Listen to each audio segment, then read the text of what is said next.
Magandang gabi mga kahagod. Yan. Dito kami ngayon sa Kabsahan.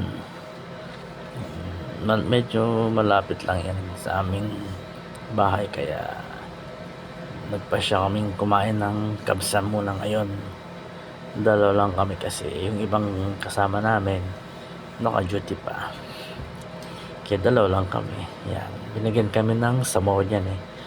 Kaso matabang, hindi ko gusto. Yan, medyo malapit lang sa bahay namin to. Pero may mas masarap kaming kinakainan na kabsa. Kaso medyo malayo lang. Ito medyo malapit-lapit lang ng konti.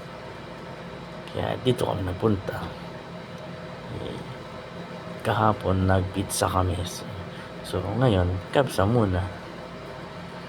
Yan, kakapagod kasi galing kami ng duty. Kaya kumain muna kami. Yan. Dinadaan lang sa kain ang pagod. Yan yung kasama ko, tako eh, no? Kain na nagmamarites dyan, diba? Siya may sumilip-silip pa. Yan, marites pang mo habang kumakain. Sige lang. Nakakagod.